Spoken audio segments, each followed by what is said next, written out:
ठीक है। तो ये ओस्मोसिस में जो फ्लो है सब्सटेंसेस का रुकता नहीं है कभी भी, सम कंसंट्रेशन लेवल नहीं होता है, ठीक है। यहाँ पे ये सेम कंसंट्रेशन लेवल आ जाता है तो ये फ्लो रुक जाता है। तो ये डिफरेंस था डिफ्यूजन और ओस्मोसिस में। वो नॉन लिविंग में होता है और ये हमारा किस में होता है, लिविंग में भी होता है, ठीक है। तो ये था डिफ्यूजन और ओस्मोसिस। सेकंड बात हमारे पास आती है, क्या आती है कि मैं भी बताया था किसी भी सेल का बिहेवियर देखना है किसी भी सॉल्यूशन के अंदर, कि कोई भी सेल जो है हमारी किसी सॉल्यूशन के अंदर कैसा बिहेवियर करती है, कैसा मतलब उसका नेचर होता है यदि हम किसी सॉल्यूशन में रख देंगे, ठीक है। Behaviour of a cell inside a solution. देखो हमें ना जनरली 3 टाइप के सॉल्यूशन देखने को मिलते हैं। कितने टाइप के सॉल्यूशन देखने को मिलेंगे? एक तो हमारा होता है हाइपरटोनिक सॉल्यूशन, हाइपरटोनिक सॉल्यूशन, ठीक है। दूसरा हमारा होता है हाइपोटोनिक सॉल्यूशन,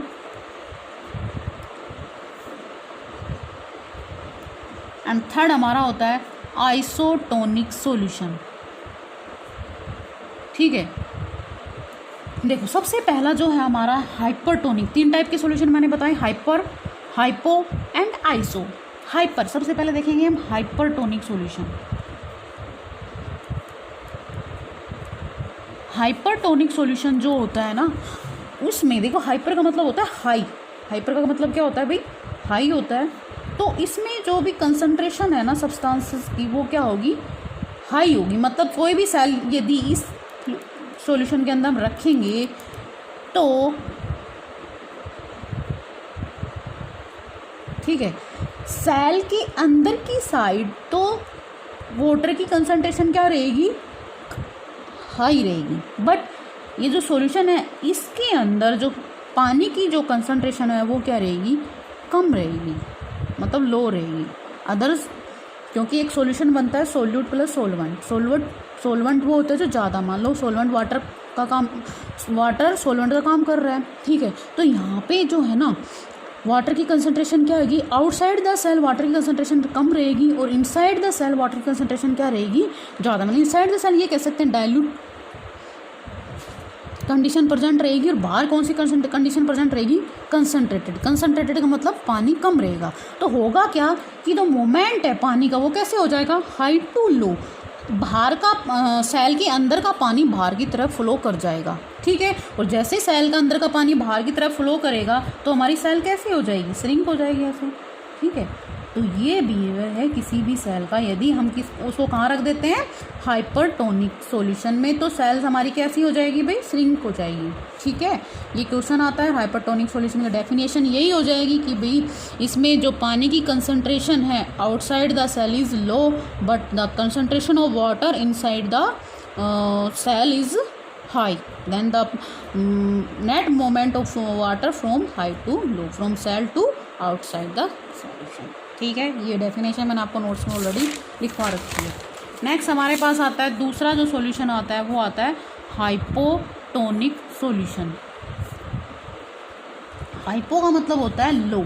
अब की बार जो होगा, अब की बार हमारी जो सेल है ना उसके अंदर की साइड तो पानी क्या होगा, कम होगा। लो मतलब सेल के अंदर की साइड कंसंट्रेटेड कंडीशन प्रेजेंट होगी, ठीक है। और बाहर की साइड कैसी कंडीशन प्रेजेंट होगी, डाइल्यूटेड कंसंट्रेशन, मतलब पानी ज़्यादा होगा सॉल्यूशन के अंदर। तो पानी कैसे फ्लो करेगा आपके पास, हाई टू लो। अब कि बाहर का पानी सेल के अंदर चला जाएगा तो अंदर जाएगा तो हमारी सेल्स क्या हो जाएगी, फूल जाएगी, स्वेल कर जाएगी, टर्जिट हो जाएगी। तो कई बार ये सेल ज़्यादा ही पानी फ्लो हो जाता है तो ब्रेस्ट भी कर जाती है, फट जाती है, ठीक है। तो ये कंडीशन होती है किसी भी सेल की जब हम हाइपोटोनिक सॉल्यूशन में रखते हैं। डेफिनेशन ऑलरेडी मैंने नोट्स में लिखवाई दी है कि वो सॉल्यूशन जिसके अंदर सेल के बाहर की side concentration of water is high and cell के अंदर की साइड जो कंसंट्रेशन है वाटर की वो क्या होती है, कम होती है। Net moment from outside to inside of the cell and cell became turgid या स्फेयर। आया समझ में, ये था हाइपोटोनिक सॉल्यूशन। नेक्स्ट हमारे पास आता है आइसोटोनिक सॉल्यूशन।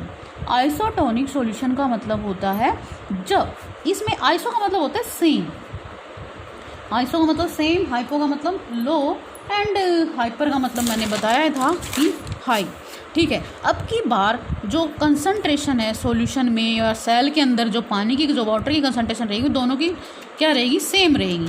बाहर की साइड सॉल्यूशन में वाटर की कंसंट्रेशन सेम है और अंदर जो सेल के अंदर की जो वाटर कंसंट्रेशन है वो भी क्या है, सेम है।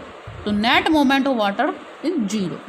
पानी फ्लो ही नहीं करेगा, ना अंदर जाएगा ना बाहर जाएगा, ना सेल का जाएगा और नहीं इसका पानी का सॉल्यूशन का अंदर आएगा। तो हमारी जो सेल की जो शेप है वो एज इट इज़ रहेगी, कुछ भी नहीं होगा, ना वो फटेगी मतलब रेस्ट भी नहीं होगी, ना वो श्रिंक होगी। तो ये था हमारा आइसोटोनिक सॉल्यूशन। यदि आपसे कोई पूछता है तो डेफिनेशन दे दो, डायग्राम बना दो और ये बता दो उसको क्या isotonic is that type of solution there is no net moment of water from outside to inside of solution या सेल। ठीक है, and there is no change in the shape of the cells. हमारी cell की shape में भी कोई भी change नहीं होता। तो ये थे हमारे 3 टाइप के solution, behaviour of a cells inside of a solution, that is clear.